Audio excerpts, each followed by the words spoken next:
Hello guys, apa kabarnya kalian semua? Pastinya baik-baik dong, ya gak? Nah, di malam Jumat ini, di video kali ini, gue akan sedikit berbeda daripada biasanya. Kan gue share-nya tentang video penampakan yang gue dapat dari media sosial juga, dari YouTube juga, dari mana-mana lah.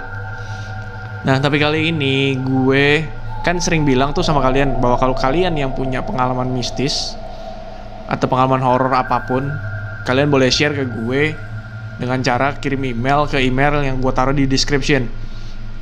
Nah, sudah ya adalah beberapa juta email guys sudah masuk ke tempat gue. Lebay gak tuh gue? Ya kan.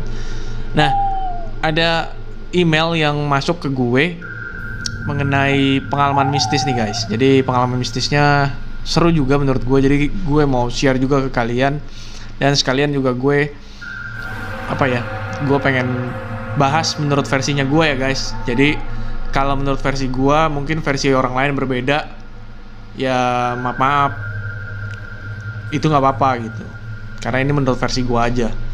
Oke, jadi sebelumnya kita baca dulu emailnya ya kan. Tapi jangan lupa, bagi kalian yang belum subscribe channel ini, jangan lupa di subscribe guys. Nah, gue baca dulu emailnya. Kak, aku mau share dong cerita mistis di rumahku. Awalnya aku nggak ngeh kalau di rumah aku ada penghuni lain selain aku dan keluarga aku. Nah, penghuni lain guys, ya kan. Jadi ceritanya di keluarga aku ada tradisi ngasih persembahan setiap malam Jumat. Oke. Jam 6 sore sebelum maghrib. Biasanya mama papaku yang ngurus, kita anak-anaknya nggak pernah diajak untuk ikutan. Dan itu sudah dari kecil sampai sekarang masih dilakukan. Oke. Jadi persembahannya kayak orang ngasih sesajen lah ya. Kadang-kadang malam Jumat ada yang kayak gitu, disuguhin sebutnya ya. Disuguhin penunggu rumahnya atau siapanya, gue nggak ngerti dia maksudnya gimana, kita belum tahu. Tapi biasanya penunggu rumah disuguhin. Terus biasanya mama papaku yang ngurus, kita anak-anaknya nggak pernah diajak untuk ikutan, dan itu sudah dari kecil sampai sekarang masih dilakukan. Aku nggak pernah merasa aneh dengan hal itu karena udah biasa. Jadi kayaknya nggak aneh dah katanya. Udah kayak kebiasaan aja. Atau mungkin akunya yang kurang peduli. Bisa jadi. Iyalah nggak peduli pastinya, karena kan ada kegiatan apa itu lu juga nggak tahu maksud dan tujuannya apa ya kan. Itu berarti lu emang nggak peduli. Tapi banyak kan memang anak muda zaman sekarang nggak peduli juga sih guys. Maksudnya apa sih itu gitu, bukan sesuatu yang menarik lah. Nah, persembahannya macam-macam. Ada minuman 3 macam, air putih, kopi, dan teh. Ada gorengan, biskuit, dan permen. Pakai menyan dan bunga-bunga gitu. Nah, memang biasanya persembahan kalau yang disuguhin malam Jumat, setahu gue ya, itu minumannya 5. Kopi manis, kopi pahit, teh manis, teh pahit, air putih. Berikut dengan kembangnya 5 rupa biasanya. Terus bukan 7 rupa ya, 7 rupa mah biasanya buat mandi. Setahu gue ya guys, 5 rupa terus campur yang lain deh, campur yang lain. Nah, ini dia pakai gorengan, pakai mungkin gorengan terus pakai menyan juga dibakar. Ya, menyannya biasanya dibakar. Kalau sekarang ada yang pakai dupa juga guys. Tapi mungkin beda daerah, beda tradisi kali ya, bagaimana caranya. Jadi setiap malam Jumat rumahku tuh bau menyan kata dia. Nah, persembahan itu ditaruh di dapur di bawah meja. Di dapur di bawah meja. Oke. Terus persembahannya diganti seminggu sekali. Jadi Kamis pagi dicuci, sorenya disuguhin. Oh, dia seminggu berarti ditaruhnya. Seminggu sekali. Iya tuh. Jadi bau kali ya. Gimana sih, kopi kalau lu taruh seminggu, teh lu taruh seminggu kan pasti baunya nggak enak kan guys. Biasanya sih setahu gue yang namanya persembahan itu hari ini ditaruh sore, taruh besok pagi diangkat. Setahu gue. Tapi nggak tahu sih, mungkin beda daerah memang beda caranya guys. Jadi gini, yang bikin aku ngeh itu waktu pagi-pagi aku bangun mau siap-siap sekolah. Waktu aku pas SMK sekitar tahun 2004. Wih, udah lama nih, 16 tahun sudah. Aku ingat banget aku lagi buat susu di dapur. Rumahku ini 2 lantai. Kamar tidur di atas, dapur dan kamar mandi di bawah. Mama papaku masih di kamar atas, aku sendirian di dapur. Waktu lagi aduk-aduk susu, ada bunyi ting-ting kayak biasa aduk gelas kaca. Pasti ada suaranya kan? Tapi waktu aku udah selesai ngaduk, masih tetap terdengar bunyi ting-ting-ting. Bunyinya itu jelas banget dan kayak gelas kaca diaduk kayak orang cheers bunyinya. Dan itu diulang-ulang. Oh, kaca sama kaca beradu guys. Kayak gelas kaca sama gelas kaca, ting gitu, cheers kan bunyinya kayak gitu ya. Kira-kiranya sih menurut dia kayak gitu guys. Aku ingat banget waktu itu aku diem ngedengerin bunyinya. Dalam pikiran aku, kayaknya itu tikus dah. Di rumahku memang banyak tikusnya, karena rumah lama. Aku dengerin cari bunyinya di mana. Oh, ternyata bunyinya pas di sebelah aku berdiri di bawah meja gitu. Aku udah mikir pasti tikus lagi makanin meja persembahan itu, kata dia. Karena semalam baru dipersembahin sama mamaku. Aku jongkok nyari tuh tikus. Saat itu nggak takut karena memang nggak ada pikiran mistis. Aku fokus nyari tikusnya tapi nggak ada kak. Udah kabur kali tikusnya dalam pikiranku. Oke. Dan bunyinya juga sudah berhenti, dia bilang. Aku bangun mau minum susuku, bunyi lagi dong. Aku refleks jongkok lagi, tikusnya rese nih dalam pikiranku. Tapi nggak ada kak dan nggak bunyi lagi. Aku udah kesel aja, pinter juga nih tikus. Aku bangun mau lanjut lagi minum susu dan bunyi lagi. Dan ini lebih kenceng berulang-ulang sampai aku sadar ini bukan tikus dan ada yang nggak beres. Aku langsung merinding dan lari naik tangga sambil manggil mama papaku. Anjir, seumur hidupku di rumah aku merinding. Mama papaku denger ceritaku turun ke dapur. Mama papaku biasa aja dengan aku yang sudah syok. Mereka sambil ceritain kalau itu mungkin datuk. Oke. Nah, berarti di daerah mereka menyebutnya itu datuk guys. Oke. Datuk mah kayaknya Kalimantan ya. Harusnya sih. Tapi nggak tahu juga. Mama papaku dengar ceritaku turun ke dapur. Mama papaku biasa aja dengan aku yang sudah syok. Mereka sambil ceritain kalau itu mungkin datuk. Nggak usah takut, dia penunggu rumah sini. Makin takut dong aku kak, apa-apaan sih. Mama papaku cek ke tempat persembahan. Ternyata ada yang salah dengan letak gelas kopi dan teh ketuker. Akhirnya dibalikin ke semula.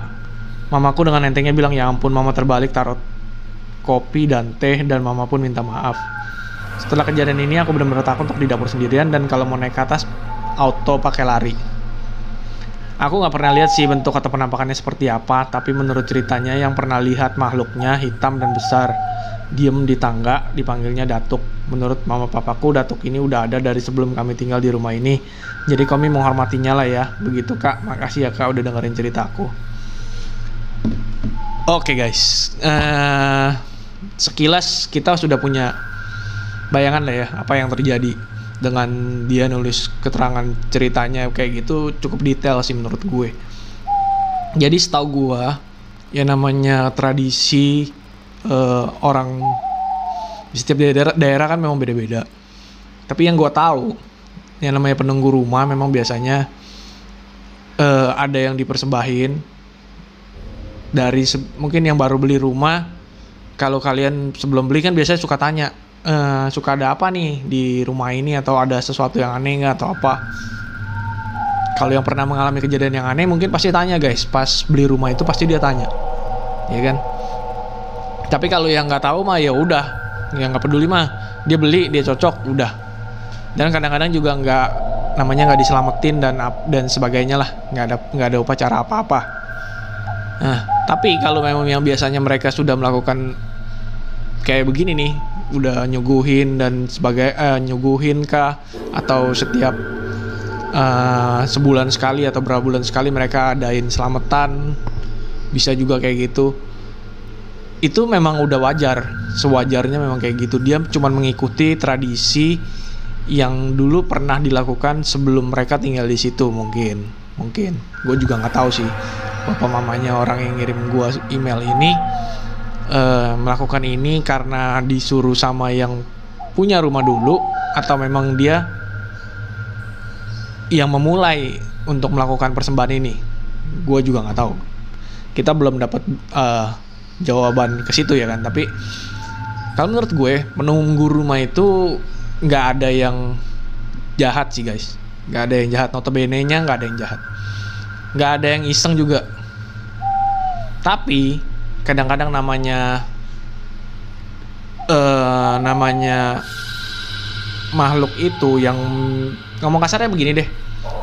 Gua udah duluan nih di sini. Lu datang tiba-tiba tanpa permisi dan sebagainya. Lu melakukan sesuatu di tempat ini gitu. Entah lu tidak menjaga kebersihannya kah atau apanya. Nah, baru mereka bisa seolah-olah bikin sesuatu yang di rumah itu mistis lah. Jadi kayak digangguin dan sebagainya, ada penampakan kah atau apa. Biasanya tuh terjadi karena kita yang kurang peka dalam artian kita kurang respect sama mereka yang duluan ada di tempat itu. Soalnya kan kita memang kalau yang tidak pernah memikirkan hal begituan ya biasa aja tinggal di rumah yang baru ya biasa aja seperti biasanya. Tapi alangkah baiknya memang kalau kalian yang baru pindah ke suatu tempat yang baru, permisi dulu guys, permisi dulu. Nah, untuk kasus yang si namanya Andre guys, emailnya namanya Andre. Si Andre ini dia karena sudah dilakukan persembahan biasanya seperti begitu pada saat hari itu jam sekian dengan persembahannya ini. Rutinitas itu sudah terjadi terus guys. Sudah terjadi terus. Jadi ibarat kata ngomong kasarnya, lu biasanya mau berangkat sekolah pagi bangun jam sekian. Terus lu naik angkot atau lu bawa motor atau lu bawa mobil. Memang rutinitas lu udah kayak gitu. Rutinitas itu, persembahan itu sudah terbentuk seperti itu guys. Jadi begitu ada yang lain, ada yang beda, dia akan menunjukkan sesuatu untuk supaya dibenerin, supaya oh ini nggak bener nih, ini nggak sesuai rutinitasnya gitu, nggak seperti biasanya lah. Ya, dia menunjukkan sesuatu. Nah, karena dia merasa dihargain di situ dengan diberikan persembahan dan sebagainya, otomatis dia punya energi itu besar sekali guys. Besar. Gue bisa bilang itu besar. Kenapa? Kalau kita menghormati dia, menghargai dia, oh dia merasa oh iya nih, lu menghormati gue, menghargai gue, lu nggak tahu bahwa gue ada di sini.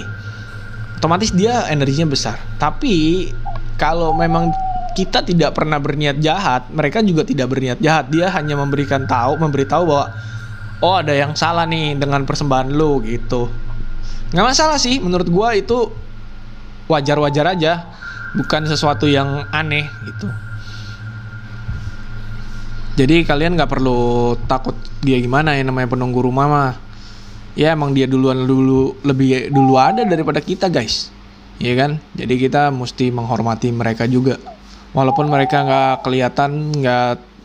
kelihatan sama kita dan kita juga nggak bisa ngerasain apa-apa. Yang penting kita jangan aneh-aneh lah gitu ngomong kasarnya. Apalagi yang udah kita tahu bahwa di situ ada persembahan gitu. Terus bagi si Andre ini, lu tenang aja, nggak usah terlalu panik. Sebenarnya kan itu dalam tahap apa ya? Itu masih levelnya nggak mengganggu lah kalau menurut gue. Nggak mengganggu dalam arti, soalnya cuman elunya aja yang udah parno sendiri, ya kan? Bukannya juga si datuknya itu tadi munculin depan muka lu. Kalau dia munculin depan muka lu kan baru aneh gitu. Tapi kan lu pernah ngalamin kejadian kayak gini kan sekali aja kan? Ya everything still under control lah. Oke, guys, jangan lupa di subscribe channel ini.